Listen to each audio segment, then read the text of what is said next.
Fala galera, beleza? Sejam todos bem-vindos a mais um vídeo aqui do seu canal John. Eu sou o John Lude, o seu contador de histórias, falando aqui de São Bento do Sul, Santa Catarina, para trazer hoje uma história, a história da chegada da televisão, esse veículo que embalou, né, a infância, a minha infância, de muitos de vocês que estão assistindo e que muitos acompanham até hoje mesmo com a chegada aí dos vários aplicativos de streaming. Eu peço a você que se inscreva no nosso canal, ative as notificações e não perca nenhum dos nossos vídeos. Canal John é play e pronto!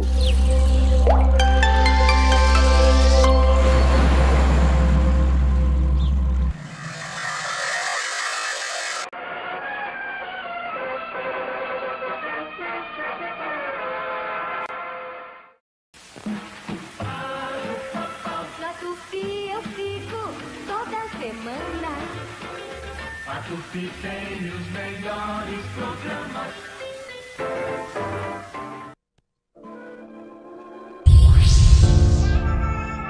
Em 1950, a televisão chegava ao Brasil, trazida pelo jornalista Assis Chateaubriand em 18 de setembro. A TV Tupi, canal 4 de São Paulo, era inaugurada e entrava no ar.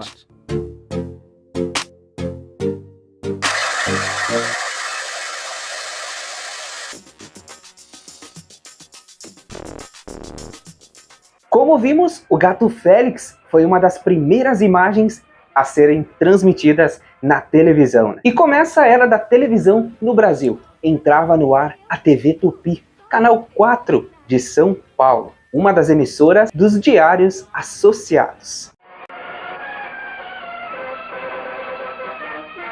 O Repórter Esso foi o primeiro noticiário de radiojornalismo no Brasil, que não se limitava a ler notícias recortadas dos jornais, pois as matérias eram enviadas por uma agência internacional de notícias sob o controle dos Estados Unidos. E pelo seu revendedor Esso. Começava nesse ano a fase populista da TV no Brasil, e que marcou também a chegada desse veículo em Santa Catarina, uma iniciativa de um grupo de abnegados que queriam trazer esse veículo primeiramente à capital do nosso estado.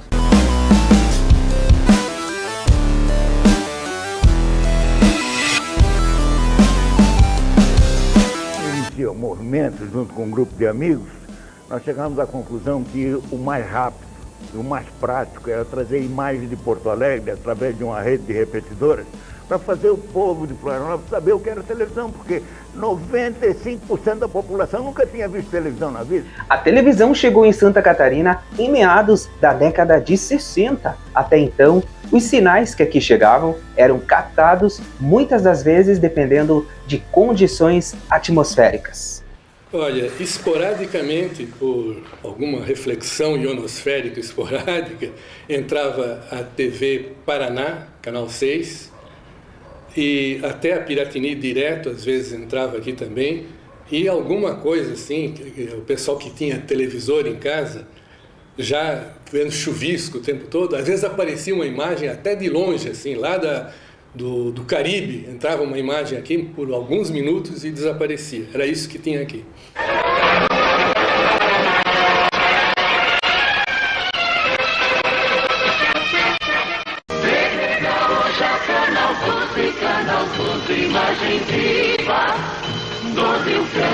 A nossa era a quinta repetidora, tudo colocado em pico de morro. Cada vez que dava uma trovoada, interrompia e aí era aquele inferno, o telefone lá em casa não parava, todo mundo protestando e a situação foi ficando cada vez mais insustentável. Foi nesse período que seguiu os anos do duro golpe militar. Um momento muito difícil para a imprensa brasileira, ou seja, onde havia censura em quase tudo. Ou praticamente tudo, né, pessoal? Na época, nós trabalhávamos no Jornal Estado, que era o melhor jornal de Santa Catarina. A ditadura realmente ofuscava qualquer jornalista que quisesse sobressair com alguma coisa diferente dele. É um momento de transição. E no estado de Santa Catarina, nós vivemos um relativo paradoxo. Principalmente no período de 68 às 5 até 79, a abertura política, no resto do Brasil vai se constatar uma censura dura, prisão de jornalista, repressão, tortura, exílio. Por exemplo, diariamente tinha um alemão que chegava na redação com uma prancheta. É proibido divulgar isso. Eu me lembro até de duas coisas. É proibido divulgar a segunda, a terceira e quinta estrofe da música Banda, do Chico Buarque. Isso foi verdade. É proibido divulgar o surto de meningite no Rio de Janeiro. Então são coisas absurdas, né? Em 1961, inicia em Santa Catarina o governo de Celso Ramos, seguido de Ivo Silveira em 1966. Portanto, é na década de 70 que ocorrem outras mudanças significativas. Em Santa Catarina, notadamente no período de 1970 até 1975, que é o governo de Colombo Salles. E o que aconteceu? Ele chegou provocando uma ruptura nas duas oligarquias. Ele não era nem o UDN nem o PSD, ele era contra as oligarquias. E nisso ele teve que enfrentar uma situação muito grave, porque ele passou a ter dois inimigos, os Bornhausen e os PSDistas. E nisso aí o jornal teve que bater muito no Colombo Salles, que até hoje ele se lembra disso. Agora, um aspecto importante é que a censura não era tão incisiva por parte do dono do jornal. Ele só era incisivo quando estava a UDN no poder e ele queria bater no governo da UDN. Políticos, instituições e a população se manifestam devido à precariedade do sinal que chegava de Porto Alegre, né? E a saída, então, que eles acharam foi criar uma estação de TV local. Bem, eu tentei abandonar tudo, voltar ao meu negócio, porque eu estava sendo altamente prejudicado, mas a associação comercial me pressionou. Espera aí, quando você pediu o nosso apoio, nós te damos o apoio. Agora você quer sair, como é que fica as pessoas que compraram televisão à prestação e como é que fica o vendedor da televisão se não tiver mais imagem de televisão? Bom, então só tem um jeito, vamos ter que partir para a estação local. Houve a primeira tentativa, é bom não esquecer, de Hilário Silvestre, empresário de arroz bem-sucedido de Tubarão, que implantou aqui a TV Florianópolis, canal 12. Mas ele não tinha autorização oficial e aí sofreu muita reação das lideranças políticas e de algumas autoridades. O Hilário Silvestre tentou, não deu certo, tá? Quando fecharam o negócio, ele pediu a abertura de concorrência, aí resolveu fazer o serviço. 5 grupos estavam interessados na concorrência, né? A empresa catarinense SA TV Florianópolis, a TV Santa Catarina Limitada, a Rádio e Televisão Catarinense SA, a Rádio e Televisão Cultura Limitada, representando a Sociedade Pro Desenvolvimento de Florianópolis, e a Televisão Campestre Limitada, da família Bornhausen. Este último grupo, procurado pelo empresário Darcy Lopes. Eu procurei um grupo, posso até citar o nome, dos Bornhausen, estavam na concorrência. Que já tinha uma emissora de rádio. Já tinha o rádio, tinha jornal. Tinha um jornal. O Jorge me disse, olha assim, nós entramos nessa concorrência porque nós tínhamos interesse político. Agora, com a Revolução, tão cedo não vai haver eleições, então nós não temos interesse na emissora.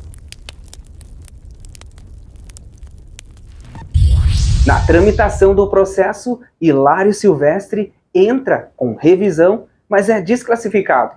Com isso, atrasa o processo de concessão da televisão para o estado de Santa Catarina. Nesse meio tempo, a Coligadas pediu a abertura de concorrência, ganhou e acabou botando no ar antes do que a TV Cultura. Depois de vencida a etapa da concorrência, Darcy Lopes procura o apoio de empresários locais e providencia a relação dos acionistas. Foi ali que os alemães de Blumenau, eles abraçaram a causa. Ali entrou um apoio maciço de empresários, então ali que favoreceu. Porque enquanto o Darcy navegava na Bahia Sul em busca de recursos e nadava e não conseguia um ponto de apoio, aí em Blumenau eles abraçaram a causa. Então foi essa grande vantagem. O que Blumenau errou foi permitir depois a venda fácil da televisão para o grupo de fora. Que depois reclamaram, mas eles que fizeram isso.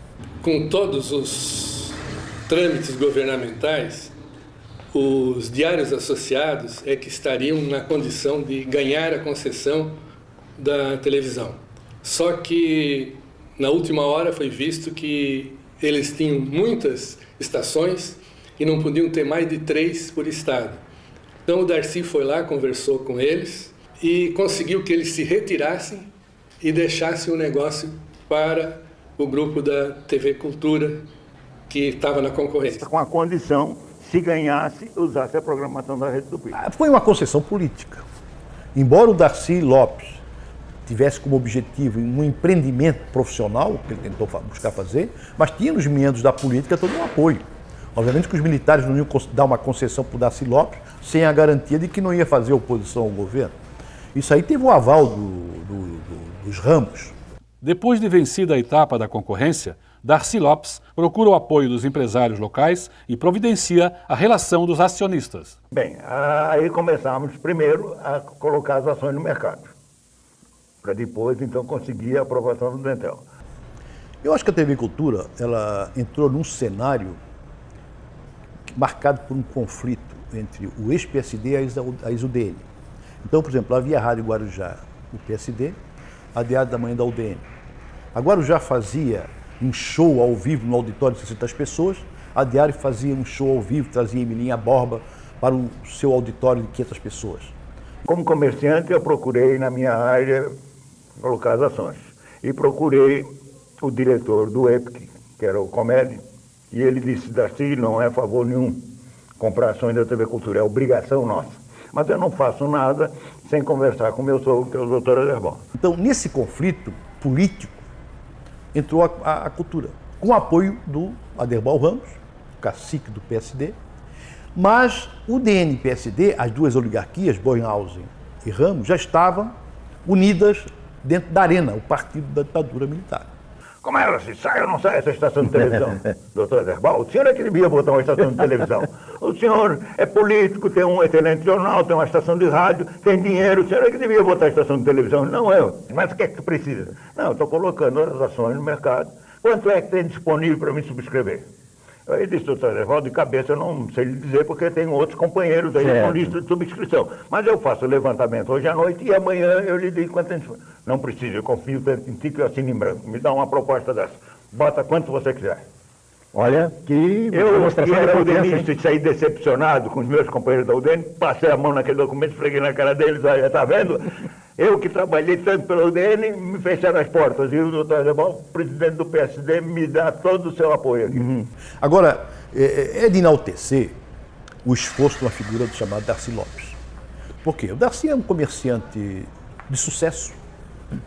Ele praticamente comprometeu o seu capital com esse empreendedorismo, esse empreendimento da televisão, porque ele tinha uma sede de fazer com que Florianópolis tivesse uma televisão, né? Não foi um homem que começou a aparecer atrás ou em frente de câmeras, ele era realmente um empresário que fazia as coisas acontecer. Teve pouco apoio do governo e sofreu as consequências de um conflito político que havia no governo, né? Porque todo mundo sabia que quando o PSD estava no governo, só os fornecedores PCDistas que entravam no governo, né? Por exemplo, você comprava carros só da Chevrolet, né? Você, enfim, tudo que era do PSD que vingava. A UDN assumiu o governo, só carro da Ford, que o governo comprava, né? Era do pai do Espírito a mim, né? Então, nesse jogo, o Darcy Lopes teve que sambar, né, para poder sobreviver. O governo dava recursos, mas não era o recurso de que ele realmente necessitava. Porque o que precisava do Darcy? Não era apenas uma infraestrutura que ele investiu. Era um pagamento de uma folha de pessoal que era cara, né? Era uma produção de cenários, tudo isso aí era uma coisa... E na época era caríssimo. Fique sabendo onde que se instalou a primeira emissora de TV do estado de Santa Catarina.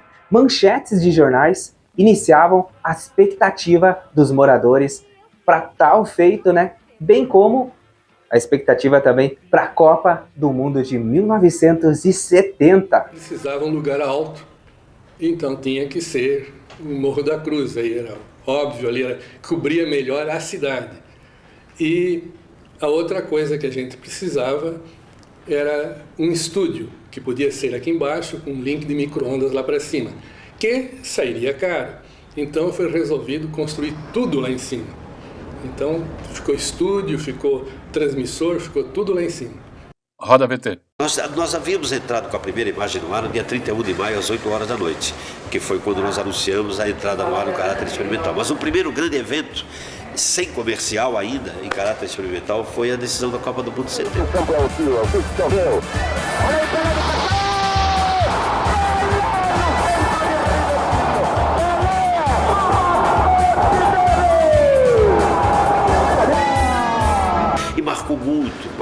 que a cidade toda vivenciou, o Brasil campeão, a nova TV da cidade, a primeira oficial, porque houve uma outra que não tinha documentação e de repente fechou. Então a Rádio e Televisão Cultura S.A. foi a primeira TV oficial autorizada pelo governo, através de concessão, a entrar no ar. Na época eu trabalhava na Rádio Guarujá. Eu fazia esporte, apresentava programa, transmitia futebol. Surgiu a televisão, então sempre existia aquela expectativa de um dia a gente estar trabalhando na televisão.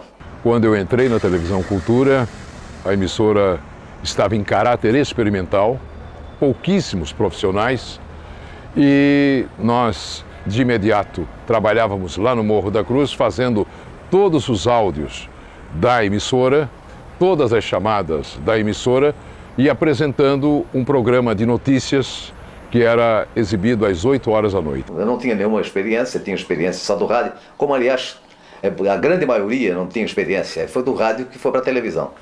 E aí eu passei a trabalhar na televisão, cheguei lá, fiquei vendo, fui olhando como é que fazia, até que fui tocando. Até hoje a gente ainda está no meio desse negócio. Tem um pequeno episódio que eu gostaria de relatar. Havia entre as emissoras de rádio de Florianópolis uma resistência à cessão dos seus funcionários para fazerem parte do quadro da nova televisão. E essa resistência era curiosa, porque não havia sentido, desde que não houvesse um conflito nos horários de trabalho. O Darcy tinha dificuldades financeiras enormes e ele não podia contratar profissionais caros. E ele gostava de ter profissionais que dirigia, filmava, produzia, enfim, era o homem dos 1000 instrumentos. Eu tive um episódio curioso que um belo dia, chegando num sábado pela manhã na Rádio Guarujá, onde eu trabalhava, recebi uma pergunta do senhor diretor-geral, o senhor Carlos Bonetti, dizendo o seguinte: Osmar Teixeira, me diga, como é que está a TV? Disse, muito boa, eu agora comprei uma antena nova, passei a pegar melhor a TV Gaúcha e a TV Piratini. A risada foi geral. Não, eu quero saber da TV Cultura. Ah, vai bem, você vai trabalhar lá? Se não houver conflito com o meu horário de trabalho na Rádio Guarujá, que é o meu primeiro compromisso, eu vou trabalhar, sim senhor. Quero lhe garantir que vou. Tinham vários concorrentes, vários pretendentes a trabalhar na TV Cultura. Mas eu acabei sendo convidado pelo Darcy Lopes e fui para a televisão. Por que você não foi trabalhar na TV Cultura? Em primeiro lugar, eu quero dizer que eu sou um dos fundadores da TV Cultura. Eu tive a felicidade de poder contribuir, inclusive financeiramente, né? Eu fui um dos associados da TV Cultura. E depois eu acabei descobrindo que eu não era daqueles mais pequenos, não. Embora tivesse sido pouca a minha participação na TV Cultura. Antônio Severo e Adolfo Zighelli foram convidados numa reunião antes para tocar a televisão, onde eu estava presente, entre outros profissionais, a serem convidados pelo Darcy para tocar empreitada. Só que muito profissionais, tanto Antunes quanto Zighelli, não podiam concordar com a proposta que o Darcy estava ali naquele momento fazendo. Desta forma eu acompanhei totalmente. Principalmente naquele momento em que ficou muito difícil a estabilidade econômica da TV Cultura. Eu participei de um projeto e foi levado ao governo do Estado para que encontrasse uma forma de permitir à TV Cultura o levantamento do necessário para dar continuidade ao projeto. Eles queriam tocar a televisão de maneira absolutamente profissional e não se enquadrava nos custos. Conclusão, aquela reunião não deu resultado e o Antunes e o Zighelli se recusaram a participar daquele acontecimento. Olha, eu chegava cedinho na TV, ia direto para a sala do telejornalismo, ali na Bocaiúva. O pátio ainda existe como estacionamento hoje. E o departamento de jornalismo era composto pelo Roberto Alves e eu, né? Eu ficava então encarregado nas imagens do jornal. Comecei na TV Cultura apresentando o correspondente Bamerindos, que era um noticiário levado ao ar às 7 horas da noite. Participava, portanto, da elaboração do jornal e senti na pele esse problema, né, da edição através dos chamados filme negativo. Então, tinha que fazer a gravação na máquina filmadora no comum e levava para o estúdio e lá no laboratório fazia a revelação do filme. E aí nós tínhamos que acompanhar a revelação do filme e saber exatamente o que ia cortar. E muitas vezes, quando numa etapa seguinte nós tivemos o filme negativo, sonoro, A dificuldade é saber exatamente que ponto você deveria cortar o filme, justamente para que a palavra não ficasse cortada pela metade, daquele que estava sendo o entrevistado, estava dando depoimento. Vamos fazer uma coisa inédita que a gente nunca fez aqui no canal. Vamos para os nossos intervalos comerciais. Mas é comerciais diferentes aqui, né? A gente vai estar mostrando comerciais de produtos, empresas aqui da região, lá dos anos 60, 70, comerciais que marcaram a época. Reparem a qualidade do som, né? Aqueles chuvisquinhos na tela. Vamos lá então, vamos pro break, eu já volto aqui com a história. Os comerciais também remontam uma história, então bora. Acesse Simo com 51% de desconto. Verdadeiros presentes a todos os clientes Simo. Escolha o que quiser e pague menos da metade do preço, ou até 12 meses sem acréscimo. Participe da nova festa Simo. Novos lançamentos, inúmeras opções de escolha e 51% de desconto. Tudo para a sua mais completa satisfação. Loja Simo Nova Festa com 51% de desconto. Móveis Simo, qualidade sempre. Você compra tudo e só paga a metade. No Natal da Simo, você compra tudo e só paga a metade. Tudo e só paga a metade. Se compra tudo, só paga metade. Na feira da renovação Simo, tudo com 50% a menos. Lojas Maia apresentam sua equipe para os 21º Jogos Abertos de Santa Catarina em Jaraguá do Sul. Mate oferta, campeã absoluta de salto em altura, a melhor oferta que há. Estocão, grande campeão, não há o que ele não consiga. Brasildo, em salto à distância, nenhum prazo se compara a ele. A facilidade, em salto triplo, nenhuma facilidade vai mais longe. E o mascote precinho, o menor da praça. Loja Mai, Joinville e Jaraguá do Sul. É comprar nas lojas Mai. Quando ainda se falava nas estradas ruins de Santa Catarina, a Penha já estava aqui. Hoje, onde havia barro, existe asfalto. E a Penha cobre todo o estado, promovendo o turismo, favorecendo a integração regional. Aprendendo lições de progresso com Santa Catarina, mas retribuindo com carinho e conforto. Afinal, amor com amor se paga. Vai, venha pela Penha, vai, venha pela Penha.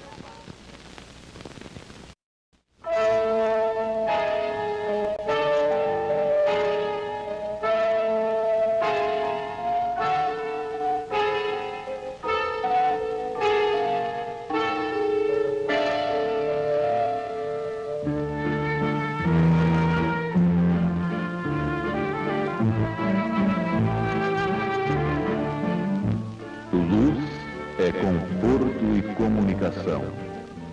Centrais Elétricas de Santa Catarina S.A. Catarinenses iluminando um novo caminho.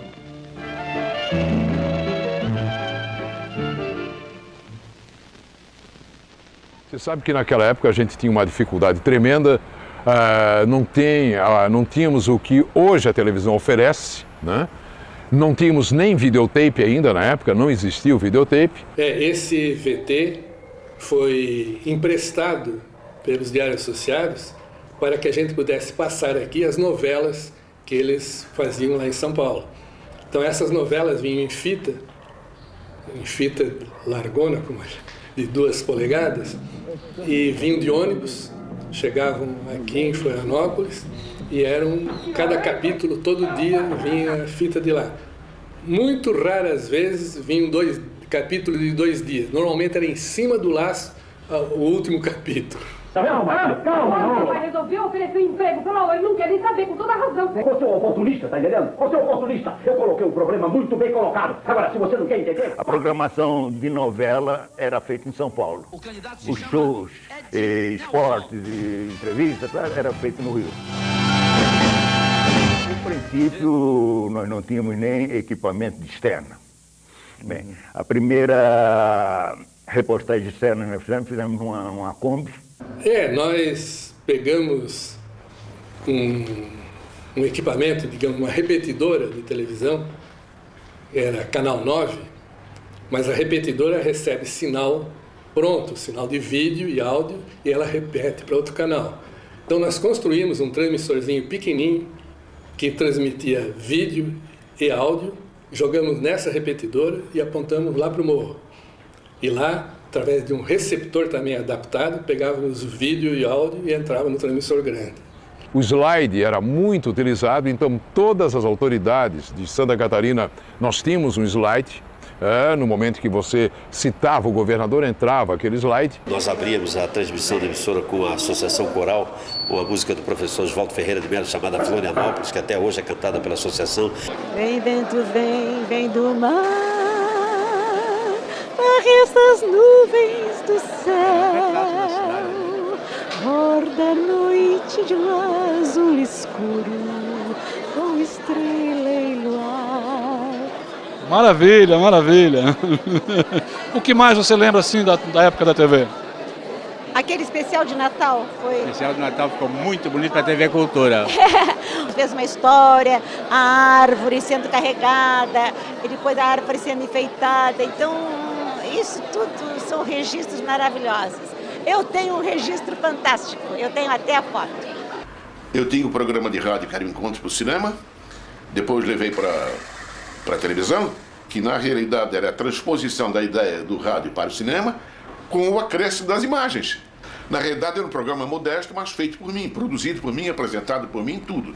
O que é que eu fazia? Procurava o desenho animado da programação, um comentário ao vivo, 2 ou 3 momentos com música e, quando possível, uma entrevista com alguma figura relacionada com o cinema. Mas estava tudo ótimo. Agora tem um fato interessante e nós recebíamos também, através de um convênio com a BBC de Londres, a Aliança Francesa e a Deutsche Welle da Alemanha. Então, eles nos enviavam filmes Super 8 e nós aproveitávamos muito aqueles filmes para ilustração do jornal. E eu me recordo que existia uma guerra do Vietnã, se não me engano, e nós tínhamos um filme de bombardeio com uns 10, 12 caças atirando. E de vez em quando aparecia uma notícia referente ao Vietnã e lá eu colocava aqueles 10, 12. Até um dia que chegou o Leon e disse assim, mas aquele filme aí já está muito manjado isso aí, porque toda a vida que você fala do Vietnã entra aqueles 12 aviões. Eu disse, não tem problema. Aí eu cheguei lá e cortei 5 aviões, entende? Aí, quando apareceu um novo bombardeio, ele apareceu com 6 aviões. E assim nós fomos eliminando os aviões, com 4, com 3, com 2 e com apenas 1. O primeiro filme exibido lá foi um filme da Metro, Clark Gable e a Jean Harlow, Mares da China. Foi o primeiro filme. O Darcy Lopes foi ao São Paulo e ele mesmo trouxe o filme Mão de Avião. Foi o primeiro filme exibido lá. Nos mares da China, um dia encontrei. O nome TV Cultura é antigo em Santa Catarina e remete à primeira emissora oficial de Florianópolis e também do estado, como estamos abordando nesse documentário. Criado em 1970, o Canal 6, por quase uma década, foi a única TV da capital catarinense e do estado também, né? Mais tarde, transformou-se em TV Record Florianópolis e, a partir de 2008, a Record News Santa Catarina.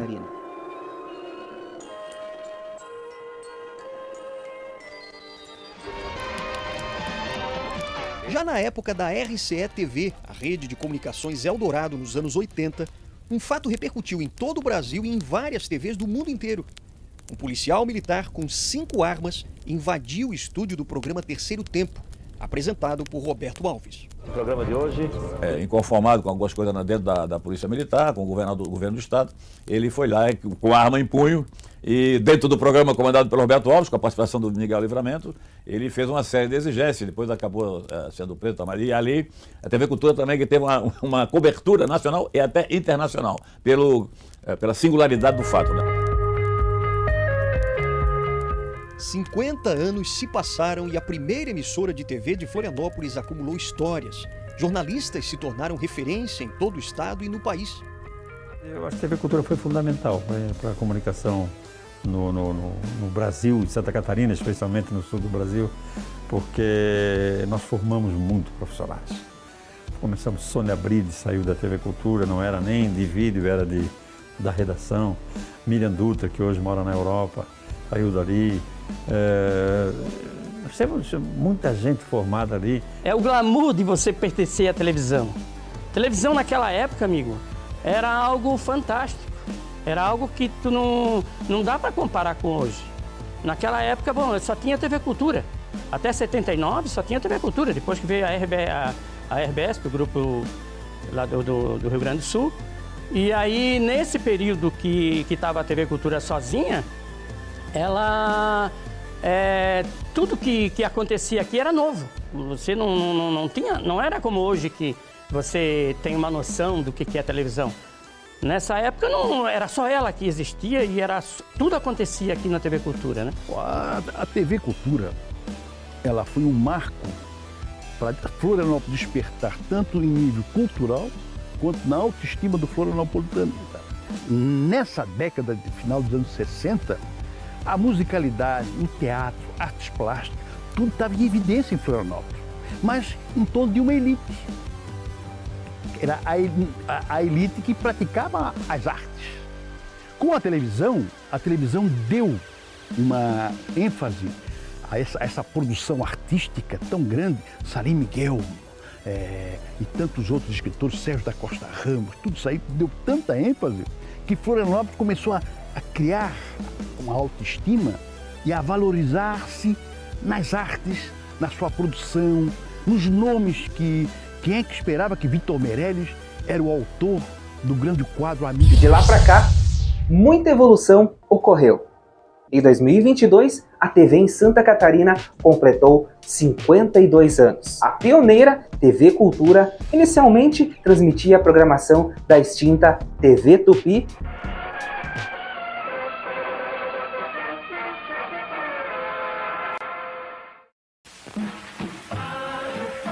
Na Tupi eu fico toda semana.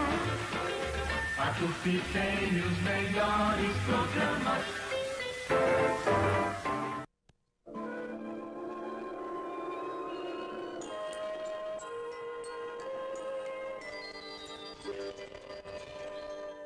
Este programa da Rede Tupi de televisão foi aprovado e liberado pelo Serviço de Censura Federal para ser exibido neste horário. Foi a pioneira no Brasil. Atualmente, a emissora existe sim, né? Continua aqui em Santa Catarina, apenas ela mudou de nome e também de numeração no canal. Passou para o canal 31 e atualmente ela é uma das afiliadas da Record News TV, a Record News Santa Catarina.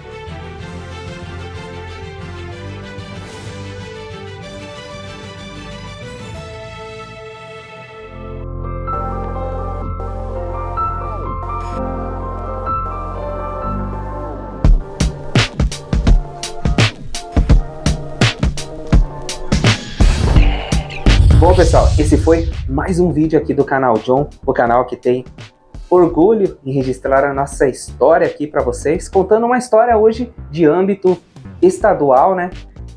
De como começou, quem foram os pioneiros, né, da televisão no nosso estado. Se você gosta de histórias desse tipo, comenta aí embaixo. Não esqueça de se inscrever aqui no nosso canal, deixar seu like, ativar as notificações para não perder nenhum dos nossos vídeos.